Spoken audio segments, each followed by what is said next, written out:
یہ جان لینا ضروری ہے کہ امام مہدی رضی اللہ تعالی عنہ کا اس دنیا میں آنا طے ہے۔ اور میرے دوستو، جس نے دجال کی خبر کو جھٹلایا اس نے کفر کیا، اور جس نے حضرت امام مہدی رضی اللہ تعالی عنہ کی خبر کو جھٹلایا اس نے بھی کفر کیا۔ حضرت امام مہدی رضی اللہ تعالی عنہ کی پیدائش مدینہ شریف میں ہوگی اور آپ اہل بیت میں سے ہوں گے۔ حضور پاک صلی اللہ تعالی علیہ وسلم نے ارشاد فرمایا کہ حضرت امام مہدی رضی اللہ تعالی عنہ حضرت فاطمہ زہرا رضی اللہ تعالی عنہا کی اولاد میں سے ہوں گے۔ اور ایک دوسری روایت کے اندر آتا ہے کہ آپ حضرت حسن بن علی رضی اللہ تعالی عنہ کی اولاد میں سے ہوں گے۔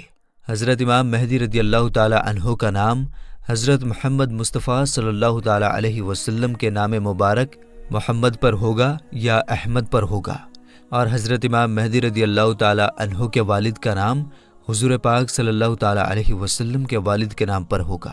میرے دوستو، اب بات کرتے ہیں حضرت امام مہدی رضی اللہ تعالی عنہ کی ان ظاہر ہونے والی نشانیوں کے بارے میں جن سے ان کو آسانی سے پہچانا جا سکتا ہے۔ حضرت امام مہدی رضی اللہ تعالی عنہ کی پیشانی روشن ہوگی اور لمبی خوبصورت ناک ہوگی، اور ان کے دونوں دانتوں کے بیچ تھوڑی گیپ ہوگی، اور وہ ہجرت کر کے ملک شام کی طرف جائیں گے۔ ان کی داڑھی گھنی ہوگی جو نہ زیادہ لمبی ہوگی اور نہ ہی زیادہ پتلی ہوگی، اور ان کی آنکھیں سرمیلی ہوں گی۔ ان کے دونوں کندھوں کے بیچ حضور پاک صلی اللہ تعالی علیہ وسلم کی طرح ایک خاص نشانی ہوگی۔ امام مہدی رضی اللہ تعالی عنہ کے آنے سے پہلے اس دنیا میں لوگ گناہ اور ظلم کھلے عام کرنے لگیں گے، اور دشمنی اور زلزلے بھی عام ہو جائیں گے۔ اس وقت حرام کاموں کو حلال سمجھا جائے گا۔ پھر جب حضرت امام مہدی رضی اللہ تعالی عنہ اس دنیا میں آئیں گے تو گناہوں میں پھنسے لوگوں کو نکال کر ان کے بیچ عدل و انصاف قائم کر دیں گے۔ حضرت امام مہدی رضی اللہ تعالی عنہ کے تشریف لانے سے زمین اور آسمان والے بہت خوش ہوں گے۔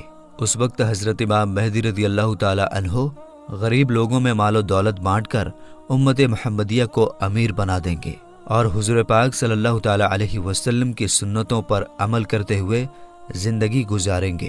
آپ غریبوں کا خیال اتنا زیادہ رکھیں گے کہ ایک شخص کی ڈیوٹی لگائیں گے کہ وہ آواز لگائے کہ جسے کسی بھی چیز کی ضرورت ہو وہ میرے پاس آئے اور اپنی ضرورت کی چیز لے جائے۔ آپ کے زمانے میں اس طرح خوشحالی ہوگی کہ اس وقت صرف ایک آدمی آپ کے پاس آئے گا اور اپنی ضرورت کا مال لے کر چلا جائے گا۔ اس ایک آدمی کے علاوہ کوئی بھی شخص ضرورت مند نہ ہوگا۔ میرے دوستو، اس وقت جب اس زمانے کے خلیفہ کا انتقال ہو جائے گا تو اس زمانے میں لوگ ایک دوسرے کے خلاف ہو جائیں گے، یعنی ایک دوسرے کا ویرودھ کریں گے، اور آپ مدینہ کے لوگوں سے نکل کر مکہ مکرمہ کی طرف چلے جائیں گے۔ آپ کے پاس مکہ کے لوگ آئیں گے اور آپ کو نکالنے کی کوشش کریں گے، لیکن آپ اس بات کو ناپسند کریں گے تو وہ لوگ مقام ابراہیمی پر آپ رضی اللہ تعالی عنہ کے ہاتھ پر بیعت کر لیں گے۔ حضرت امام مہدی رضی اللہ تعالی عنہ کے زمانے میں آپ کی امت کے نیک اور برے لوگ اس طرح نعمتوں سے مالا مال ہو جائیں گے جیسا انہوں نے کبھی سوچا نہ ہوگا۔ ان پر اس طرح موسلادھار بارش ہوگی کہ بارش کا ایک بھی قطرہ روکا نہ جائے گا، اور زمین اس طرح پھل اور اناج اگائے گی کہ جو بھی بویا جائے گا سب کے سب اگ جائے گا۔ یعنی اس وقت اللہ تبارک و تعالی اس زمانے کے لوگوں کو بہت ہی زیادہ اناج اور نعمتیں دے گا۔ حضرت امام مہدی رضی اللہ تعالی عنہ کے اس دنیا میں آنے سے پہلے پورب کی طرف سے ایک کالے جھنڈے کی فوج نکلے گی، اور وہ لوگ اس زمین پر اس طرح قتل عام کریں گے جس طرح اس سے پہلے کسی نے نہ کی ہوگی۔ میرے دوستو، حضرت امام مہدی رضی اللہ تعالی عنہ اس دنیا میں 40 سال تک رہیں گے، اور جب حضرت امام مہدی رضی اللہ تعالی عنہ کو ڈھونڈنے کے لیے عراق سے ایک فوج نکلے گی تو ان سے اللہ تبارک و تعالی حضرت امام مہدی رضی اللہ تعالی عنہ کو محفوظ رکھے گا، جبکہ وہ لشکر ذوالحلیفہ کے چٹیل میدان میں پہنچے گا۔ میرے دوستو، یہ ذوالحلیفہ ایک جگہ کا نام ہے جو مدینہ منورہ سے 6 میل کی دوری پر ہے۔ جب وہ فوج اس جگہ پر پہنچے گی تو ان کو زمین میں دھسا دیا جائے گا۔ ان میں سے کوئی بھی ایک دوسرے کو قیامت تک پہچان نہ پائے گا، اور اس زمانے میں ایک ایسا جھگڑا فساد ظاہر ہوگا کہ وہ ہر طرف پھیل جائے گا۔ اس وقت آسمان سے ایک آواز لگانے والا یہ آواز لگائے گا اور لوگوں سے یہ کہے گا کہ گھبراؤ مت، تمہارے پاس تمہارا امیر حضرت امام مہدی رضی اللہ تعالی عنہ موجود ہیں، بس تم لوگ ان کی بات مانو اور ان کی پیروی کرو۔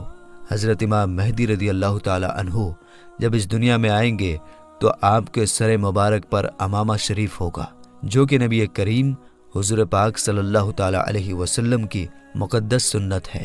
حضور پاک صلی اللہ تعالی علیہ وسلم نے ارشاد فرمایا کہ اللہ تبارک و تعالی نے دین اسلام کی شروعات مجھ سے کیا اور ختم حضرت امام مہدی رضی اللہ تعالی عنہ پر کرے گا۔ اس وقت 313 لوگ امام مہدی رضی اللہ تعالی عنہ کے ہاتھ پر بیعت کریں گے، جن میں عورتیں بھی شامل ہوں گی۔ یہ لوگ ہر ظلم کرنے والے سے جیت جائیں گے۔ اس وقت ہر طرف عدل و انصاف قائم ہوگا کہ زندہ لوگ اپنے مرنے والوں کے زندہ ہونے کی خواہش کریں گے، اور زمین کے نیچے والی چیزیں زمین کے اوپر والی چیزوں سے بہتر اور افضل ہو جائیں گی۔ حضرت امام مہدی رضی اللہ تعالی عنہ کا وفادار نوجوان تمیمیہ نام کا شخص ہوگا، جو کہ پورب سے ظاہر ہوگا۔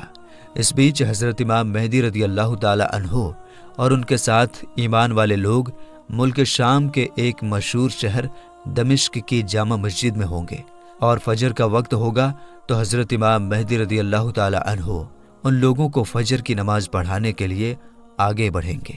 اسی وقت حضرت عیسیٰ علیہ السلام زمین پر تشریف لائیں گے تو حضرت امام مہدی رضی اللہ تعالی عنہ حضرت عیسیٰ علیہ السلام کو دیکھ کر جائے نماز سے پیچھے ہٹ جائیں گے، تاکہ حضرت عیسیٰ علیہ السلام جائے نماز پر امامت کریں، اور اس وقت حضرت عیسیٰ علیہ السلام امام مہدی رضی اللہ تعالی عنہ کے دونوں کندھوں کے بیچ ہاتھ رکھیں گے اور ان کو حکم فرمائیں گے کہ آپ آگے بڑھ کر نماز پڑھائیے، آپ ہی کے لیے اقامت کہی گئی ہے۔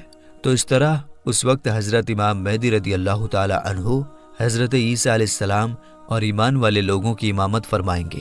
حضرت امام مہدی رضی اللہ تعالی عنہ 3 دن تک روم کے لوگوں سے جنگ لڑتے رہیں گے اور تیسرے دن جیت حاصل کر لیں گے۔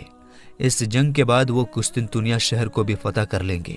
اور دوستو، حضرت امام مہدی رضی اللہ تعالی عنہ روم شہر کو 4 تکبیروں کے ذریعے فتح کر کے 6 لاکھ لوگوں کو قتل کریں گے، اور بیت المقدس سے نکالی گئی ساری چیزوں کو واپس لے لیں گے، جیسے تابوت سکینہ اور بنی اسرائیل کے دسترخوان، تختوں کا ٹکڑا، اور حضرت آدم علیہ السلام کا جبہ مبارک، اور حضرت موسیٰ علیہ السلام کا عصا یعنی لاٹھی مبارک، اور حضرت سلیمان علیہ السلام کا منبر، اور من و سلوہ کے برتن جس پر اللہ تبارک و تعالیٰ نے بنی اسرائیل والوں کے لیے آسمان سے کھانا اتارا تھا۔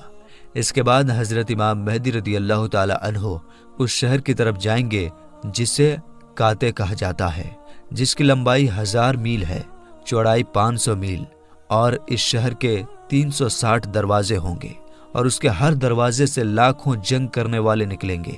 مسلمان اس پر 4 تکبیروں کو بلند کریں گے اور اس شہر کے دروازوں کو توڑ دیں گے۔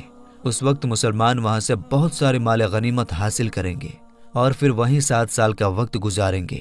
اس کے بعد وہاں سے ساری چیزوں کو بیت المقدس کی طرف بھیج دیا جائے گا۔ میرے دوستو، حضرت امام مہدی رضی اللہ تعالی عنہ جب روم اور قسطنطنیہ شہر کو فتح کر لیں گے تو ان میں سے جو مال غنیمت حاصل ہوا ہوگا اس کو جب مسلمان آپس میں بانٹ رہے ہوں گے تو اس وقت اچانک ایک چیخنے والا شخص آواز دے گا کہ دجال پیچھے تمہارے گھروں میں آ چکا ہے۔ اس وقت سارے لوگ حضرت امام مہدی رضی اللہ تعالی عنہ کے پاس اس طرح پناہ لیں گے جیسے شہد کی مکھیاں رانی مکھی کے پاس پناہ لیتی ہیں۔ حضرت امام مہدی رضی اللہ تعالی عنہ دنیا کے اندر اس طرح حکومت کریں گے جس طرح حضرت ذوالقرنین علیہ السلام اور حضرت سلیمان علیہ السلام نے حکومت کی تھی۔ حضرت امام مہدی رضی اللہ تعالی عنہ اس وقت اس دنیا میں 40 سال تک حکومت کریں گے۔ اس وقت یہ زمین اپنے اندر چھپے ہوئے سارے خزانوں کو نکال پھینکے گی۔ میرے دوستو، روایت میں آتا ہے کہ اس زمانے کے اندر جب لوگ حضرت امام مہدی رضی اللہ تعالی عنہ سے ان کی نشانی کے بارے میں پوچھیں گے تو حضرت امام مہدی رضی اللہ تعالی عنہ پرندوں کو اشارہ کریں گے تو وہ پرندے آ کر حضرت امام مہدی رضی اللہ تعالی عنہ کے سر پر بیٹھ جائیں گے، اور جب لکڑی کو گاڑیں گے تو لکڑی اچانک سے ہرا بھرا درخت بن جائے گا۔ حضرت امام مہدی رضی اللہ تعالی عنہ کے زمانے میں ایسا عدل و انصاف قائم ہوگا کہ اس زمانے میں بکری اور بھیڑیا ایک ساتھ چریں گے۔ میرے دوستو، حضرت امام مہدی رضی اللہ تعالی عنہ اپنی زندگی کے تمام تر معاملات اور تمام جنگیں حضور پاک صلی اللہ تعالی علیہ وسلم کے سنت کے مطابق لڑیں گے۔ تو میرے دوستو، ہم یہ امید کرتے ہیں کہ حضرت امام مہدی رضی اللہ تعالی عنہ کون ہیں اور ان کا دنیا میں آنا کیوں ضروری ہے اور ان کا مسلمانوں سے کیا رشتہ ہے، آپ کو پوری طرح سمجھ میں آ گیا ہوگا۔ تو میرے دوستو، ہمیں اجازت دیجیے، ہم ملیں گے انشاءاللہ تعالی پھر ایک نئی ویڈیو کے ساتھ۔ تب تک کے لیے السلام علیکم۔